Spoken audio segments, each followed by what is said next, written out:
The courtroom was packed, buzzing with whispers and the occasional cough that echoed off the wooden walls. It felt like the air itself was heavy with anticipation.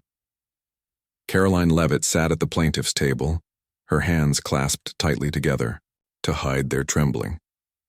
She had spent months preparing for this day, gathering evidence, talking to sources, and rehearsing her arguments. But nothing could have prepared her for the cold stare of Judge Harold Grayson as he entered the room. Judge Grayson was a tall man in his late 50s, with thinning gray hair and sharp features that made him look perpetually irritated. His black robe hung loosely on his frame, giving him an almost skeletal appearance. As he took his seat behind the raised bench, his eyes scanned the room, landing briefly on Karoline before moving on. When they returned to her moments later, there was a flicker of disdain in them, just enough to make her stomach churn. "Miss Leavitt," he began, his voice cutting through the murmurs like a knife. "You are suing the government for access to classified documents. Is that correct?" He didn't wait for her response. Instead, he leaned forward slightly, resting his elbows on the desk in front of him. "And what makes you think you're qualified to handle such sensitive material?" Karoline swallowed hard. She had expected resistance, but not this blatant hostility right out of the gate. Still, she forced herself to meet his gaze. "Your Honor," she said, her voice steady despite the nerves bubbling beneath the surface. "I'm not asking for permission to handle these documents. I'm asking for transparency. The public deserves to know if their rights are being violated." Grayson's lips curled into a sneer. "Transparency," he repeated, dragging out the word as though it tasted bitter. "You're just a journalist, Miss Leavitt. A young one at that. Do you really believe you understand the complexities of national security? Or are you simply chasing headlines?" The comment stung, but Karoline refused to let it show. She glanced quickly at her lawyer, Lisa Monroe, who gave her an encouraging nod. Taking a deep breath, Karoline continued. "With all due respect, Your Honor, my age or profession doesn't negate the importance of accountability. These documents pertain to surveillance programs targeting innocent civilians without proper oversight. If we don't address this now, where does it end?" Grayson's expression darkened. He leaned back in his chair, folding his arms across his chest. For a moment he said nothing, letting the silence stretch uncomfortably long. Then, with a dismissive wave of his hand, he spoke again. "Enough. You've made your point. Or at least attempted to. Let's move on." As the proceedings dragged on, it became increasingly clear that Grayson had no intention of giving Karoline a fair hearing. Every time she tried to present her case, he interrupted her, twisting her words, or outright ignoring them. At one point, when she mentioned the whistleblower who had provided her with the initial tip, he laughed, a dry, humorless sound that sent shivers down her spine. "You mean Daniel Brooks?" Grayson asked, leaning forward once more. His tone was mocking now, dripping with condescension. "The same Daniel Brooks who disappeared under suspicious circumstances? How convenient for you, Miss Leavitt. Perhaps he decided running away was easier than facing the consequences of his actions." Karoline clenched her fists under the table, fighting the urge to lash out. She knew better than to take the bait, but it was getting harder by the minute. "Daniel Brooks is a patriot," she shot back, her voice rising slightly. "He risked everything to expose corruption, and if you'd stop interrupting me, I could explain why." "That's quite enough," Grayson barked, slamming his gavel down with unnecessary force. The sharp crack reverberated through the room, silencing everyone instantly. "I will not tolerate disrespect in my courtroom. One more outburst like that, Miss Leavitt, and I'll hold you in contempt."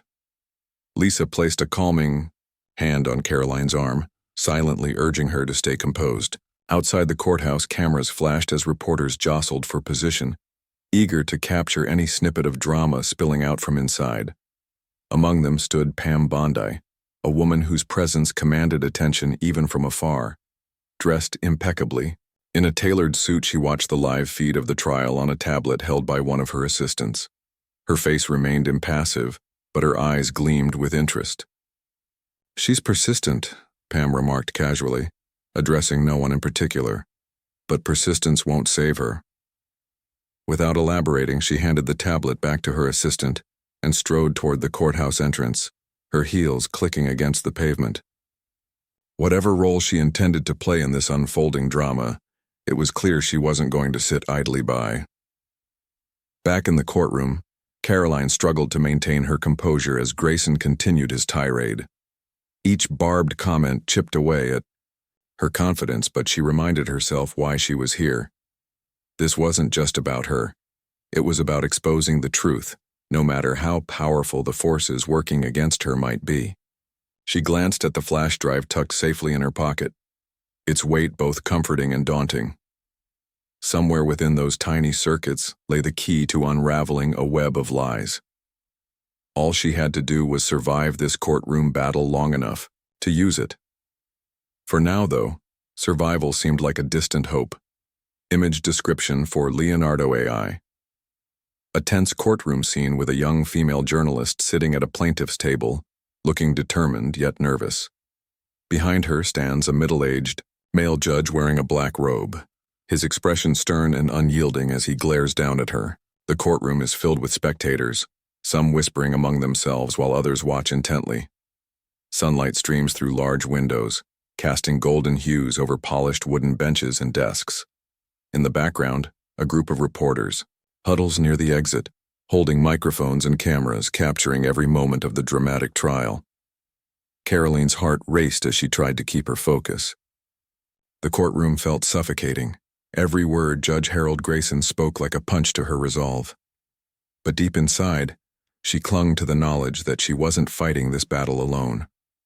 Somewhere out there was Daniel Brooks, the man who had risked everything to bring the truth to light. His encrypted files were her lifeline, and she refused to let them go unnoticed.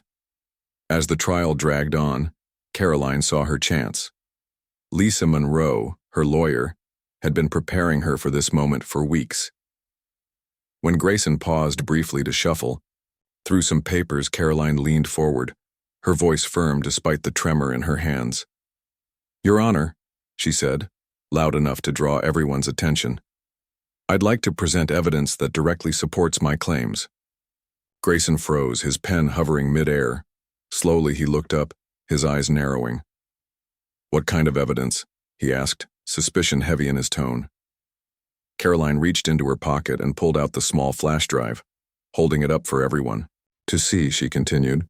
"This contains documents detailing illegal surveillance programs targeting civilians, programs funded by taxpayers' money but hidden from public view. These files were provided by Daniel Brooks, a whistleblower with first-hand knowledge of these operations." The courtroom erupted into murmurs. Reporters scribbled furiously in their notebooks while spectators exchanged wide-eyed glances. Even Grayson seemed momentarily taken aback, though he quickly masked it with irritation. "Miss Leavitt," he snapped, "you cannot simply wave around a piece of plastic and expect us to take you seriously. Do you have any idea how many conspiracy theories have started with so-called evidence just like this?" Karoline didn't flinch. She placed the flash drive carefully on the table in front of her. "Then let's examine it," she challenged. "Let's decrypt the files right here in open court. If I'm wrong, I'll accept whatever consequences come my way. But if I'm right..." Her voice trailed off, leaving the unspoken implication hanging in the air. For a split second, Grayson looked uncertain. Then, almost instinctively, his gaze flicked toward the back of the room. That's when Karoline noticed Pam Bondi standing near the entrance, her arms crossed and her expression unreadable. There was something about the way Bondi carried herself, calm, calculated, that sent a chill down Karoline's spine. It was as if she already knew what was on the flash drive. Grayson cleared his throat, breaking the tension. "Enough theatrics," he growled, slamming his gavel again. "This is a court of law, not a circus. Unless you can prove the authenticity of these documents without wasting our time, I suggest you sit down and stop embarrassing yourself." Karoline felt her cheeks flush with anger, but she forced herself to stay calm.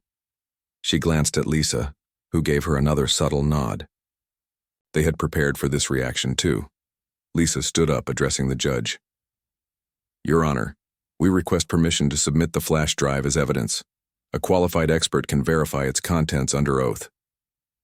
Before Grayson could respond, The doors, at the back of the courtroom, swung open wider. Pam Bondi stepped forward, her heels clicking against the tiled floor. Every eye turned to her as she approached the bench, her presence commanding immediate attention. Without waiting to be acknowledged, she addressed the judge in a smooth, authoritative voice. "Judge Grayson, may I remind you that classified materials fall under federal jurisdiction? Any attempt to review or distribute such information without proper clearance would constitute a breach of national security." Her words hung in the air like a warning. Grayson straightened in his chair, his earlier hostility replaced by caution. The courtroom was eerily quiet when Judge Harold Grayson and Pam Bondi returned. Their private conversation had clearly shifted the mood. Grayson's usual arrogance seemed replaced by a subtle uneasiness, while Pam carried herself with even more authority than before. As they re-entered, all eyes turned toward them, but neither offered any explanation for their abrupt departure. Grayson took his seat and adjusted his robe, avoiding direct eye contact with Karoline. Instead, he focused on Pam, who stood confidently. Near the bench, her arms still crossed. She gave him a brief nod as if signaling that she was ready to take control. The tension in the air thickened, making it hard to breathe. "Miss Leavitt," Grayson began, his voice quieter now, almost hesitant. "Before we proceed further, I must remind you of the seriousness of tampering with classified information. Ms. Bondi has raised valid concerns about national security risks associated with your evidence." He gestured vaguely toward the flash drive sitting on the table. Karoline tightened her grip on the edge of her seat, her knuckles turning white. She knew what was coming next. They weren't going to let her use the flash drive. It was too dangerous for them. But she couldn't back down now, not after everything she'd been through. "I understand the concerns, Your Honor," Karoline replied, her voice steady despite the storm brewing inside her. "But isn't it also a risk to ignore potential corruption? If these files prove illegal surveillance programs exist, shouldn't the public know? Isn't that why we have courts, to ensure justice prevails?" Her words hung in the air, daring anyone to argue. For a moment, no one spoke. Then Pam stepped forward, her polished shoes clicking softly against the floor. She addressed the judge directly, ignoring Karoline completely. "Your Honor," Pam said smoothly, her tone professional but firm, "the presence of unverified materials in this courtroom compromises the integrity of the proceedings. We cannot allow unsubstantiated claims to dictate the course of justice. Furthermore, allowing such sensitive data to be reviewed publicly could jeopardize ongoing investigations and endanger lives." Grayson nodded slowly, his earlier hostility melting into compliance under Pam's influence. "Ms. Bondi makes a compelling point," he said, glancing briefly at Karoline. "Therefore, I am inclined to rule that the flash drive be confiscated immediately and handed over to federal authorities for review." Before Karoline could protest, Pam added, "And given the severity of the accusations, I recommend holding Miss Leavitt in contempt until the matter is resolved. This will prevent any attempts to leak or manipulate the documents prematurely." The room erupted into murmurs again, louder this time. Reporters scribbled furiously, capturing every word. Spectators exchanged worried glances, some shaking their heads in disbelief. Lisa Monroe shot to her feet, her face flushed with indignation. "Your Honor, this is outrageous. You can't punish Karoline for simply presenting evidence. That violates her constitutional rights." Grayson slammed his gavel, silencing the growing chaos. "Enough!" he barked, though his eyes darted nervously toward Pam as if seeking approval. "This court will not tolerate disobedience. Bailiff, please confiscate the flash drive and escort Miss Leavitt to a holding cell until further notice." Karoline's heart sank as two bailiffs approached her. She glanced desperately at Lisa, who looked equally stunned. There was nothing they could do. Not here, not now. As one of the bailiffs reached for the flash drive, Karoline hesitated, clutching it tightly in her hand. It felt like the last lifeline she had left. Pam watched the scene unfold with a satisfied smirk, her sharp eyes missing nothing. Just as the bailiff was about to grab the drive, she spoke again. "Wait." Her single word stopped everyone in their tracks. All eyes turned to her, including Grayson's. "There's something else," Pam continued, her voice calm but commanding. She pulled out a folded piece of paper from her pocket and handed it to the judge. "This is an official warrant for Judge Grayson's arrest. Based on preliminary findings, he has been implicated in misconduct related to previous cases involving whistleblowers. Until further investigation, he must step aside." The courtroom fell silent, the kind of silence that felt heavy and surreal. Grayson stared at the warrant in shock, his face pale. "What? Is this some kind of joke?" he stammered, looking between Pam and the bailiffs. "No joke, Your Honor," Pam replied coolly. "Please surrender your gavel and come quietly. Federal agents are waiting outside to assist."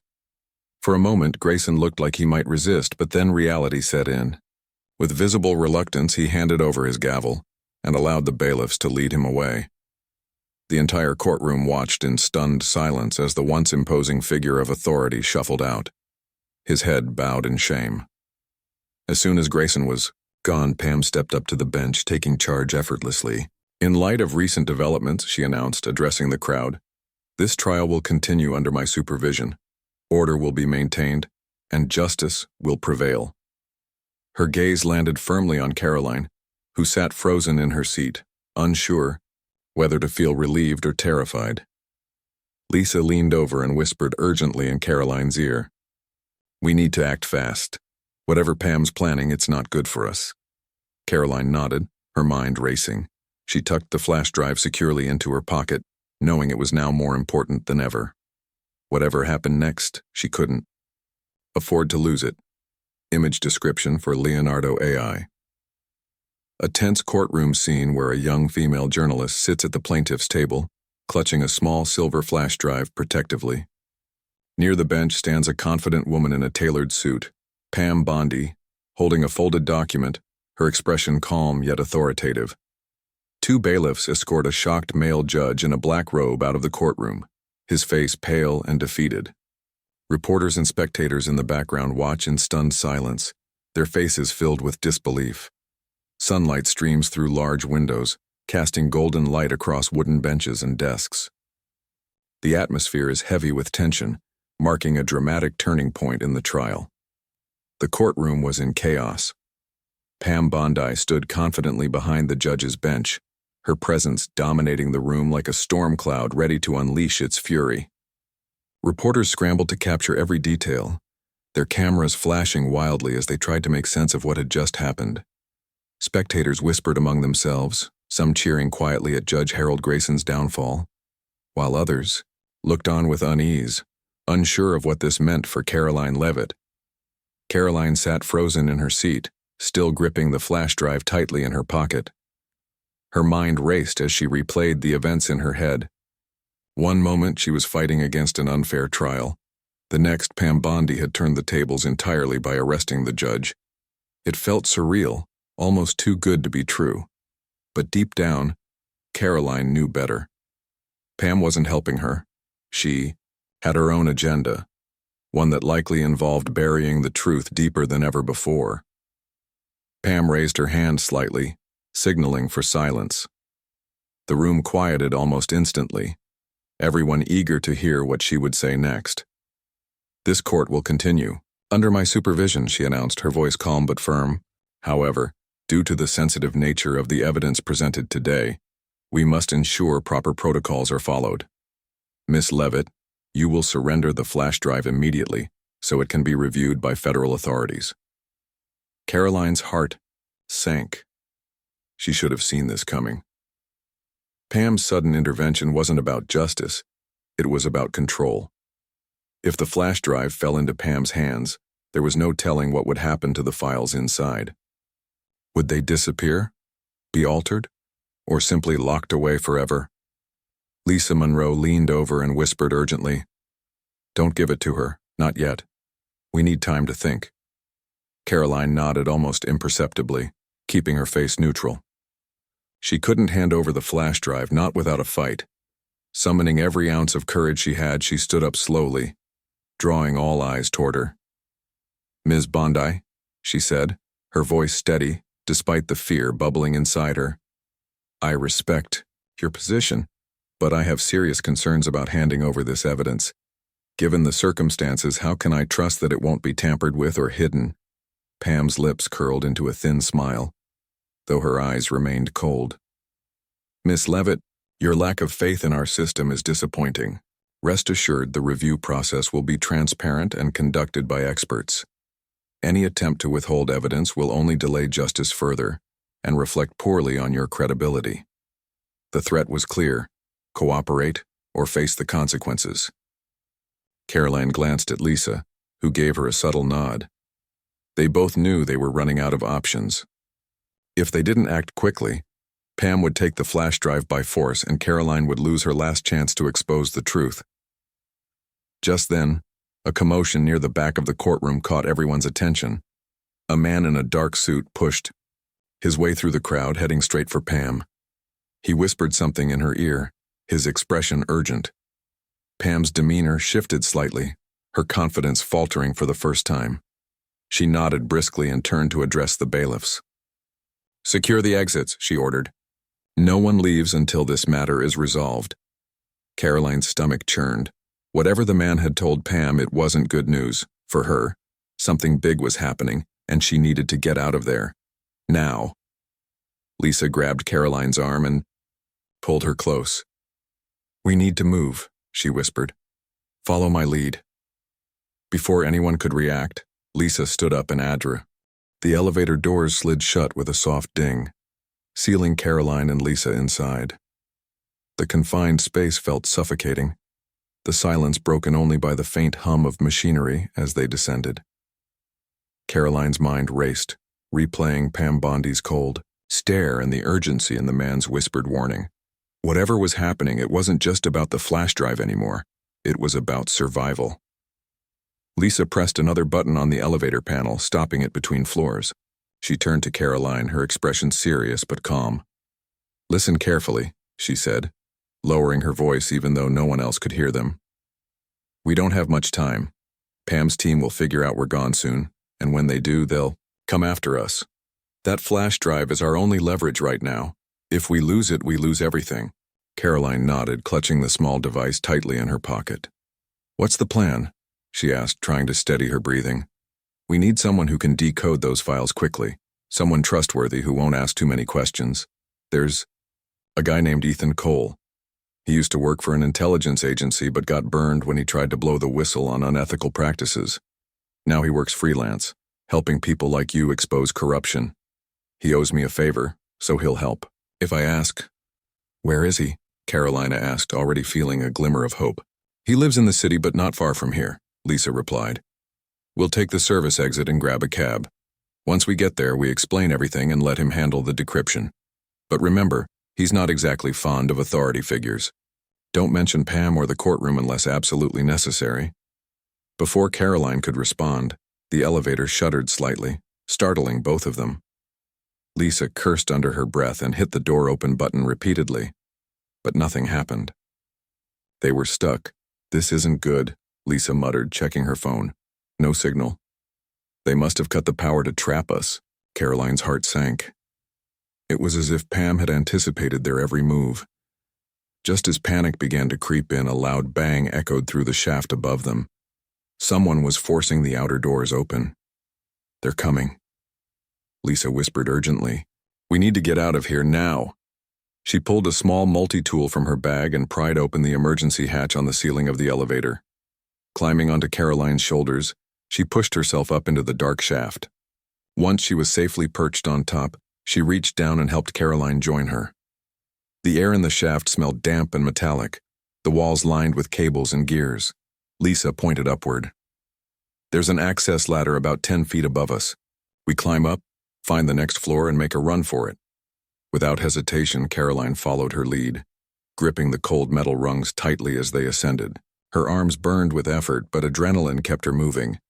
When they reached the hatch leading to the next floor, Lisa pushed it open cautiously, peeking out before signaling for Karoline to follow. They emerged into a dimly lit maintenance corridor, deserted except for the faint hum of fluorescent lights overhead.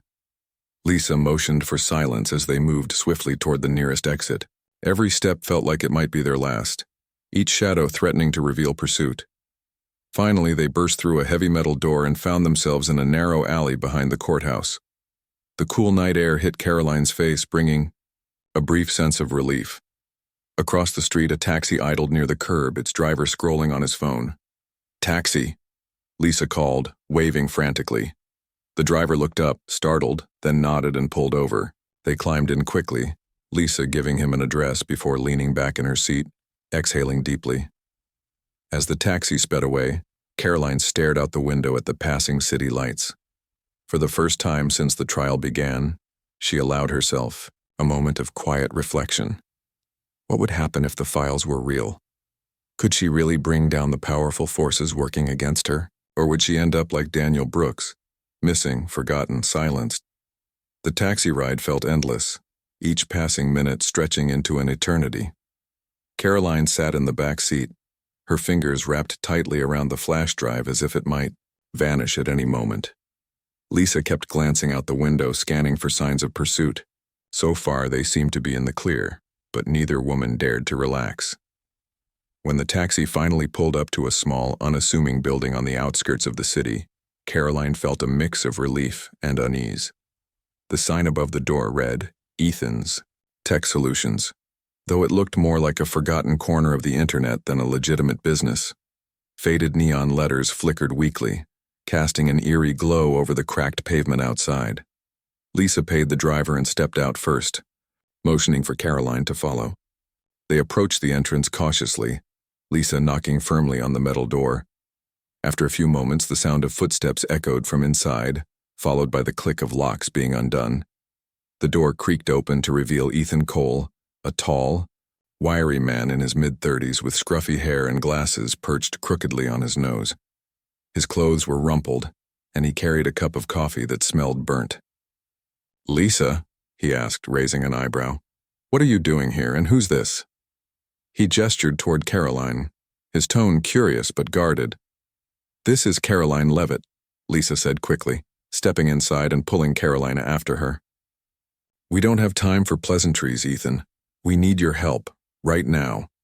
Ethan closed the door behind them and locked it again, eyeing the two women skeptically. "Okay, start talking. What kind of trouble are you in?" Karoline hesitated, unsure how much to say, but Lisa cut straight to the point. She has a flash drive containing classified documents exposing illegal surveillance programs targeting civilians. Pam Bondi is trying to bury the story, and we think she's already sent people after us. We need you to decrypt the files so we can release them before it's too late. Ethan stared at them for a moment, then let out a low whistle. "Classified documents, huh? You really know how to pick your battles, Lisa." Despite his casual tone, his eyes narrowed thoughtfully. "All right, show me what you've got."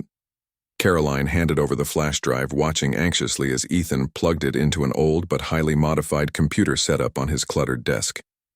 The screen lit up immediately, lines of code scrolling rapidly across the monitor. Ethan leaned forward, typing furiously, his fingers flying over the keyboard. "It's encrypted pretty heavily," he muttered, not looking away from the screen.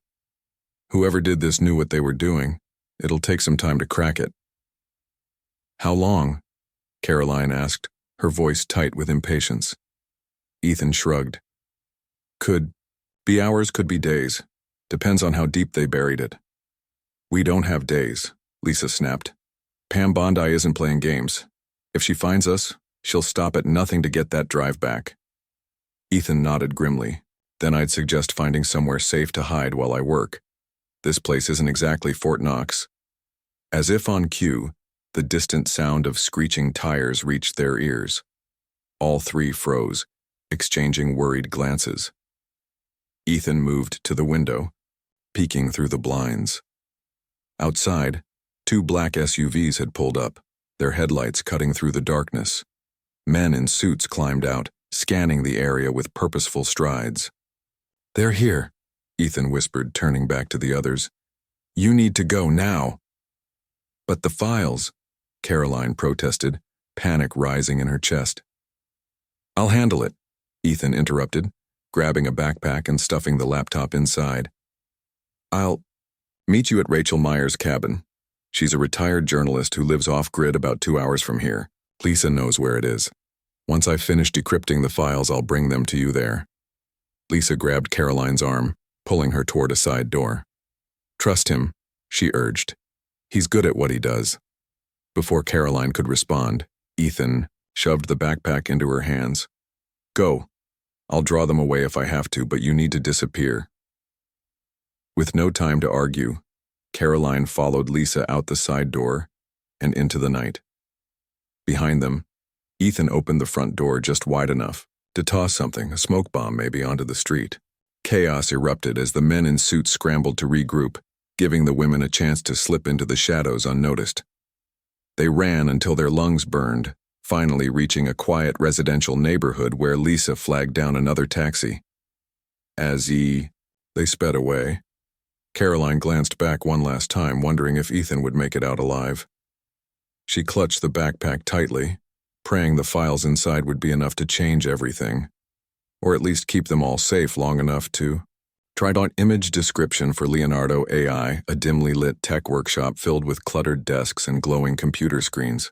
A young man with scruffy hair and glasses sits hunched over a laptop, typing furiously as lines of code scroll across the screen. On the desk beside him lies a small silver flash drive connected to the computer. Through the window behind him, shadowy figures approach in black SUVs, their headlights piercing the dark alley outside. The atmosphere is tense and urgent, capturing the moment just before discovery and escape. The taxi ride to Rachel Meyer's cabin felt like an eternity. Karoline sat in silence, clutching the backpack containing Ethan's laptop and the encrypted flash drive. Her mind raced with questions she couldn't answer. Would they find Ethan?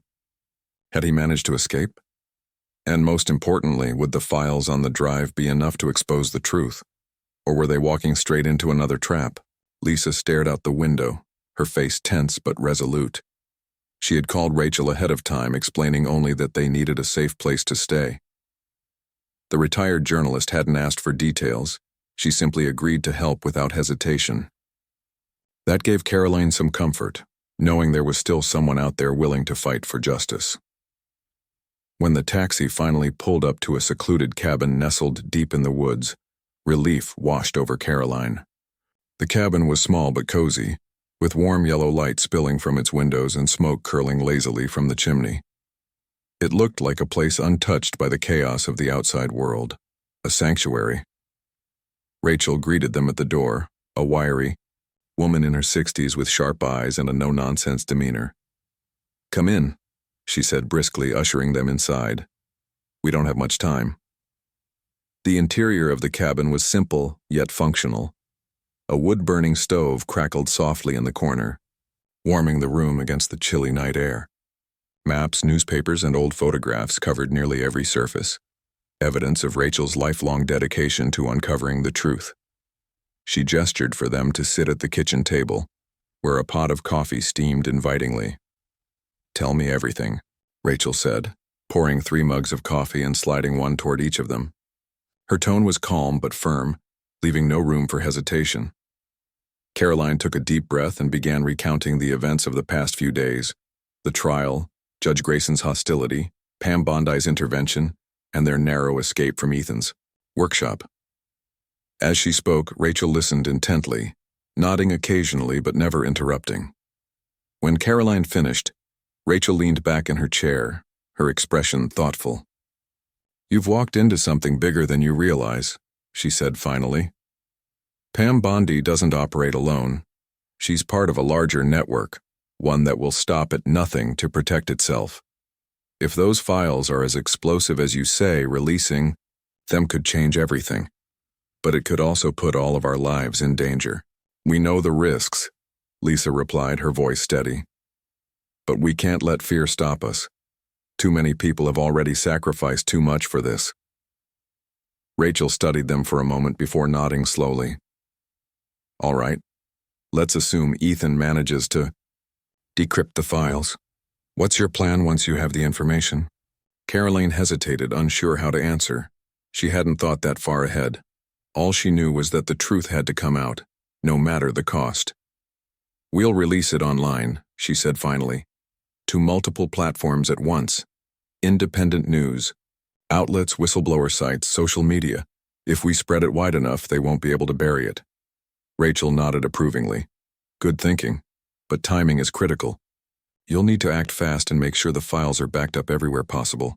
Once they're public, the fallout will be immediate. Are you prepared for that? Karoline swallowed hard, meeting Rachel's gaze. I don't have a choice, she said quietly. This isn't just about me anymore. It's about everyone who's been lied to, manipulated, or hurt by these programs. I have to see this through. Rachel smiled faintly, a hint of admiration in her eyes. Spoken like a true journalist. All right, let's get to work. For the next several hours, they prepared for Ethan's arrival, setting up secure channels for uploading the files and encrypting backup copies. Rachel taught Karoline how to use outdated technology, old satellite phones and offline servers, to ensure their communications couldn't be traced. Every precaution mattered. Even the smallest mistake could lead to disaster. Just as dawn began to break, headlights appeared in the distance, illuminating the trees surrounding the cabin. Karoline's heart leapt with hope. It had to be Ethan. But when the car came closer, her stomach dropped. Instead of Ethan's familiar sedan, two black SUVs emerged from the shadows, their engines growling menacingly. They found us, Lisa whispered, panic creeping into her voice. Rachel sprang into action, grabbing a shotgun from beneath the couch. Get upstairs, she ordered, her voice sharp. There's a hidden attic space behind the bookshelf in the study. Take the laptop and wait there until I give the signal. But Karoline started to protest, but Rachel cut her off with a fierce glare. No arguments. This is what I trained for. Now go. With no time to waste, Karoline and Lisa scrambled upstairs, dragging the heavy backpack with them. They found the hidden compartment just as Rachel had described and slipped inside, closing the bookshelf behind them. From their hiding spot, they could hear muffled voices below, followed by the sound of boots stomping through the cabin. Karoline clutched the laptop tightly, her breathing shallow. Outside, Rachel's voice rang out, calm but defiant. You're not welcome here, she said loudly. Leave now or you'll regret it. A man laughed coldly. We're not leaving without what we came for. There was a loud crash, followed by shouting, and the unmistakable sound of gunfire. Karoline flinched, tears streaming down her face as she prayed silently for Rachel's safety. Then suddenly the noise stopped. Silence fell over the cabin, broken only by the distant chirping of birds. After what felt like an eternity, a soft knock sounded against the wall near the bookshelf. It's clear, Rachel's voice called out, strained but alive. Come out. Karoline and Lisa emerged cautiously, finding Rachel leaning heavily against the doorway, her arm bleeding but her spirit unbroken. They're gone. For now, she said, wincing as she tied a makeshift bandage around her wound. But they'll be back. We need to move quickly. As they packed up their things, Karoline realized something important. They weren't fighting this battle alone. People like Rachel and Ethan and even Daniel Brooks had risked everything to stand up for the truth. And now, it was her turn to carry the torch. The sun rose higher over the forest, casting long shadows across the cabin's wooden walls. Inside, Karoline sat at the kitchen table with Rachel and Lisa, their faces pale but resolute as they waited for Ethan's call. The laptop hummed softly in front of them, its screen displaying a progress bar that seemed to move impossibly slowly. Each passing second felt like an eternity. Finally, the phone rang. A burner device Rachel had provided earlier. Karoline grabbed it quickly, her hands trembling as she answered. Ethan? It's me, came his voice, breathless but alive. I got the files decrypted. It wasn't easy. They're worse than we thought. These programs aren't just about surveillance. They're tied to corporate interests, military contracts, and even political campaigns. This goes all the way to the top. Karoline closed her eyes, trying to steady herself. She had expected bad news, but hearing it confirmed still hit hard. Can you send them to us securely? She asked. I'm uploading them now, Ethan replied. But listen carefully. You need to release them immediately. Once they're out, I'll meet you at Rachel's cabin. If I don't make it there by nightfall, well, don't wait for me. Before Karoline could respond, the line went dead. She stared at the phone for a moment before handing it back to Rachel, who nodded grimly. We have work to do, she said, turning to the laptop. As the files began downloading, the three women worked together to set up multiple secure channels for releasing the information. They uploaded copies to independent news outlets, whistleblower platforms, and encrypted forums around the world. Every step was deliberate, every decision weighed carefully. They knew this was their only chance to get the truth out before Pam, Bondi, or anyone else could stop them. By midday, the first reports started surfacing online. Headlines screamed accusations of corruption, illegal surveillance, and abuse of power. Social media exploded with outrage as people shared screenshots and videos of the leaked documents. Protests erupted in cities across the country, demanding accountability and justice. Back at the cabin, Karoline watched the news unfold on Rachel's old television, tears streaming down her face. For the first time in weeks, she allowed herself to feel a flicker of hope. The truth was out, and nothing could bury it now. But their victory came at a cost. Just as the protests gained momentum, federal agents surrounded the cabin once more. This time, they didn't bother knocking. Armed men stormed inside, shouting orders and searching every corner. Rachel stepped forward calmly, her hands raised. You're too late, she said, her voice steady despite the chaos. The truth is already free. One of the agents scowled, grabbing her roughly by the arm. That doesn't mean you're off the hook. Karoline and Lisa were arrested alongside Rachel, handcuffed and led outside. As they climbed into the waiting SUVs, Karoline glanced toward the edge of the woods, hoping to catch a glimpse of Ethan, but he never appeared. In the days that followed, the fallout from the leak dominated headlines worldwide. Pam Bondi resigned amid scandal, her reputation shattered. Investigations launched into dozens of high-profile figures connected to the surveillance programs, leading to arrests and resignations at the highest levels. Judge Harold Grayson faced charges of misconduct, his career in ruins. Karoline spent weeks in custody, enduring interrogations and threats, but she refused to back down. Her lawyer argued that her actions were protected under freedom of speech and eventually, puppy,